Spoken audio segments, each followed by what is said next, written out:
जय हिंद दोस्तों, कैसे हो आप सब। तो ये इस वीडियो का पार्ट 3 है। इससे पहले मैंने पार्ट 2 मतलब 2 पार्ट बनाकर रखा है। अगर आपने नहीं देखा है तो जाकर देख सकते हो। और दोनों ही पार्ट में मैंने बहुत सारे इंटरेस्टिंग फीचर दिखाया है और इस वीडियो में भी मैं बहुत सारा इंटरेस्टिंग फीचर दिखाने वाला हूँ जो इससे पहले मुझे नहीं लगता कि किसी वीडियो में आप लोगों ने देखा होगा। और आई होप कि ये इस सीरीज का लास्ट पार्ट होगा। ठीक है। तो चलिए देखते हैं कि क्या क्या फीचर है और वीडियो को लास्ट तक देखना। और अगर आप मेरे चैनल में नए हो तो चैनल को सब्सक्राइब कर लो, क्योंकि आप में से बहुत सारे लोगों ने इस चैनल को सब्सक्राइब नहीं किया है। तो प्लीज़ चैनल को सब्सक्राइब कर लो और इस वीडियो को लाइक भी कर दो। तो चलो वीडियो को स्टार्ट करते हैं।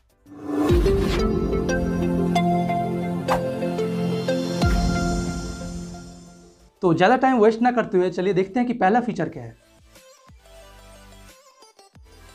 तो इस बार आप लोगों ने नोटिस किया है कि नहीं, लेकिन मैंने नोटिस किया है कि वॉल्यूम पैनल लॉक स्क्रीन पर काम नहीं कर रहा। मतलब अगर आप लॉक स्क्रीन पर वॉल्यूम को अप डाउन करने जाओगे तो वहाँ पर पैनल ही नहीं आएगा।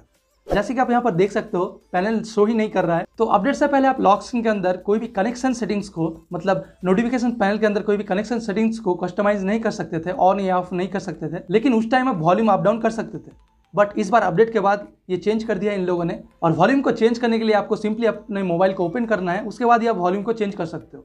तो आप लोग भी ट्राई करके देखना। तो आप लोग मुझे कमेंट सेक्शन में बताना कि आपके मोबाइल में ये फीचर है या नहीं।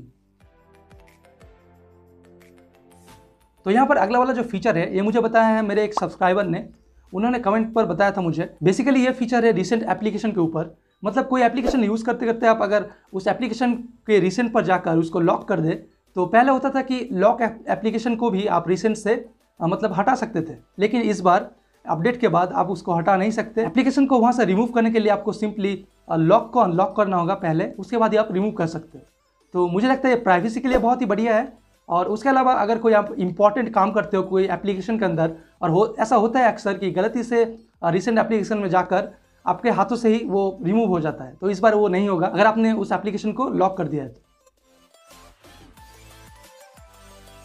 तो यहाँ पर अगला जो फीचर है ये फीचर एंड्रॉयड 12 के अंदर आने वाला है, लेकिन सैमसंग ने इस बार पहले ही दे दिया। तो इस फीचर के थ्रू आप मतलब अपने मोबाइल पर एक साथ 3 एप्लीकेशन को ओपन कर सकते हो, 3 से ज़्यादा एप्लीकेशन को ओपन कर सकते हो। और जो स्प्लिट स्क्रीन है उसके थ्रू आप ऐप पेयर भी क्रिएट कर सकते हो। अरे कहना क्या चाहते हो? तो आई होप आप लोगों को समझ में नहीं आया होगा। तो चलिए देखते हैं एग्जाम्पल के थ्रू।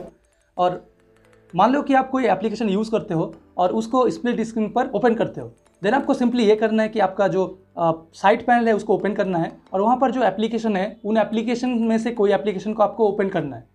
तो मैं यहाँ पर ओपन कर लेता हूँ और आप देख सकते हो स्प्लिट स्क्रीन पर 2 एप्लीकेशन ओपन हो चुका है। तो अब अभी आप लोग सोच रहे होंगे कि ये तो पहला वाला स्प्लिट स्क्रीन ही है, लेकिन ऐसा नहीं है। अगर आप रिसेंट पर जाओगे तो आप यहाँ पर देख सकते हो एक ही एप्लीकेशन के अंदर 2 ऐप दिखाई दे रहा है। मतलब ये ऐप पेयर क्रिएट हो चुका है और उसके अलावा ये पेयर आपके साइड पैनल पर भी ऐड हो चुका है। मतलब इसके बाद अगर आप चाहो उस एप्लीकेशन दोनों एप्लीकेशन को एक साथ यूज़ करना चाहो तो आप साइड पैनल से भी एक्सेस कर सकते हो। और अगर आप चाहो कि तीसरा एप्लीकेशन आप यूज़ करना चाहते हो इसके ऊपर भी, तो इसके लिए सिंपली करना ये है कि आपके साइड पैनल को ओपन करना है। उसके बाद जिस भी एप्लीकेशन को आप यूज़ करना चाहते हो उस पर टैप करके उसको ड्रैग कर दोनों स्प्लिट स्क्रीन के बीच पर लाना है। अगर आप स्प्लिट स्क्रीन मतलब पहला वाला एप्लीकेशन के ऊपर लाओगे तो वो तो स्वाइप हो जाएगा, मतलब पहला वाला एप्लीकेशन क्लोज हो जाएगा और दूसरा जो लाओगे वो ओपन हो जाएगा।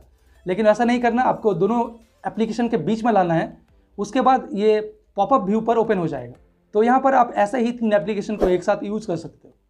और मुझे बहुत ही यूज़फुल सेटिंग्स लगा, क्योंकि बहुत सारे लोग ऐसे होते हैं कि जो 2 एप्लीकेशन एक साथ यूज़ करना चाहते हैं तो उस टाइम पर वो पॉपअप व्यू एप्लीकेशन फीचर को यूज़ करते हैं, लेकिन उसमें भी थोड़ा सा दिक्कत होता है। बट स्प्लिट स्क्रीन का जो फीचर है, इस फीचर के थ्रू आप बहुत ही आसानी से 2 एप्लीकेशन को यूज़ कर सकते हो।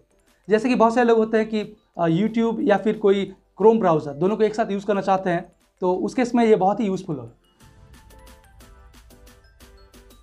तो इस बार अपडेट के बाद एक नया फीचर ऐड हुआ है जो बेसिकली एप्लीकेशन होना चाहिए था लेकिन इस बार नहीं दिया है, बट ये है कंपास। मतलब इससे पहले जो अपडेट से पहले कंपास एप्लीकेशन नहीं था, हमें कोई third party compass application download करना होता था। बट इस बार अपडेट के बाद आपके साइड पैनल के अंदर कंपास ऐड हो चुका है।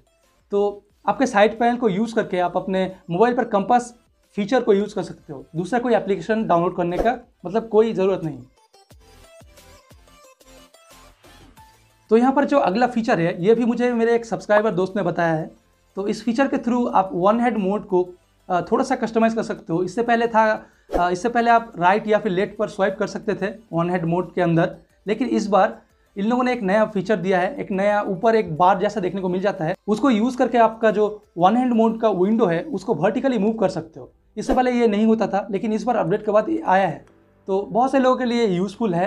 तो आप लोग भी यूज़ करके देखना कितना यूज़फुल है, मुझे कमेंट सेक्शन पर बता सकते हो। तो यहाँ पर अगला जो नया फीचर मैंने नोटिस किया वो है ऐप टाइमर का। मतलब कोई भी एप्लीकेशन के अगर ऐप इन्फो पर अगर जाओगे आप, सभी एप्लीकेशन के अंदर ये शो नहीं करता, कुछ एप्लीकेशन है। अगर आप एलिजिबल एप्लीकेशन के ऐप इन्फो पर जाओगे तो वहाँ पर ऐप टाइमर का एक ऑप्शन देखने को मिल जाएगा।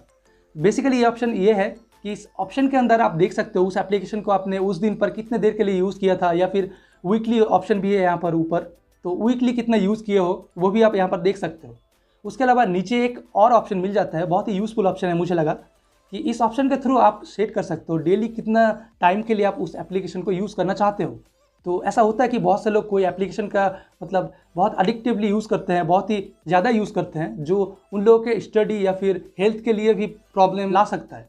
तो उस केस में आप सेट कर सकते हो टाइमर, और टाइमर सेट करने के बाद वो एप्लीकेशन खुद ब खुद क्लोज हो जाएगा उस टाइम के बाद। और अगर ये क्लोज हो जाए तो आप देख सकते हो कुछ ऐसा देखने को मिलेगा एप्लीकेशन, मतलब कलरलेस। और अगर आप चाहते हो उसके बाद भी यूज़ करना चाहते हो तो उस एप्लीकेशन के ऊपर जस्ट टैप करना है। उसके बाद नीचे एक ऑप्शन आ जाएगा सेटिंग्स का, ऐप टाइमर सेटिंग्स। इस पर जाने के बाद आपको सिंपली ऐप टाइमर को क्लोज कर देना है, उसके बाद भी आप यूज़ कर सकते हो। तो ये मुझे थोड़ा सा ख़राब लगा, क्योंकि यहाँ पर पैटर्न या पासवर्ड कुछ ऐसा लॉक देना चाहिए था, क्योंकि अगर हम यूज़ कर ही सकते हैं उसके बाद भी तो इसका क्या फ़ायदा। तो यहाँ पर अगला जो फीचर है ये भी मुझे मेरे एक सब्सक्राइबर दोस्त ने ही बताया है। बेसिकली इस फीचर के थ्रू आप अपने गैलरी के अंदर कुछ एक्स्ट्रा काम कर सकते हो। तो चलिए देख लेते क्या कर सकते हैं हम लोग। तो गैलरी को ओपन करने के बाद आप अगर कोई भी फ़ोटो के डिटेल्स पर जाओगे तो यहाँ पर आप देख सकते हो टैग का एक ऑप्शन है। तो बेसिकली इस ऑप्शन के थ्रू आप यहाँ पर टैग सेलेक्ट कर सकते हो। और मान लो मैंने यहाँ पर एक टैग सेलेक्ट कर दिया, तो उस टैग को अगर हम सर्च करेंगे गैलरी के अंदर तो उसी टैग के अंदर जितने भी फ़ोटोज़ है सभी शो करेगा। आप अगर चाहते हो कि बहुत सारे फ़ोटोज़ को एक ही टैग पर ऐड करें तो उसके लिए आपको सिंपली फ़ोटोज़ को सिलेक्ट करना है, उसके बाद जाना है 3 डॉट वाले ऑप्शन पर, और नीचे मिल जाएगा एक ऑप्शन ऐड टैग का। इस पर क्लिक करने के बाद आपको वही टैग डाल देना है जो भी आप डालना चाहते हो। और डालने के बाद अगर आप उस टैग से सर्च करोगे तो आप यहाँ पर देख सकते हो जितने भी फ़ोटोज़ मैंने उस टैग पर ऐड किया था सभी फ़ोटोज़ यहाँ पर देखने को मिल जाता है।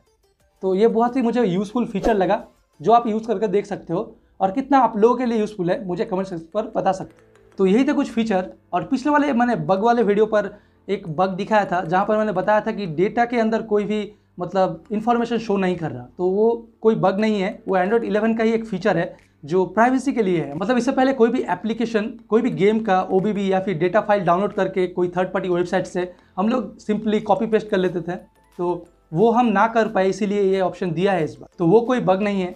और एक सब्सक्राइबर ने मुझे कहा था कि मेरे चैनल में सिर्फ मैं M21 से रिलेटेड वीडियो क्यों अपलोड करता हूँ। तो ऐसा नहीं है, मैं बीच बीच में बहुत सारा वीडियो अपलोड करता हूँ जो नॉन M21 होता है। तो अगर आप M21 यूज़र नहीं हो, यूनिवर्सल वीडियो देखना चाहते हो टेक रिलेटेड, तो मेरे चैनल को सब्सक्राइब कर सकते हो। जो लोग M21 यूज़ करते हैं उन लोगों के लिए मैं कुछ वीडियोस तो लाऊंगा ही, लेकिन उसके अलावा भी मैं बहुत सारे इन्फॉर्मेटिव वीडियो भी लाऊंगा। तो इसके लिए मेरे चैनल को सब्सक्राइब करके रखना। और ये वीडियो अगर अच्छा लगा तो वीडियो को लाइक कर देना, और चैनल को सब्सक्राइब करने के साथ साथ बेल आइकन भी दबा देना। तो मिलते हैं अगले वीडियो पर।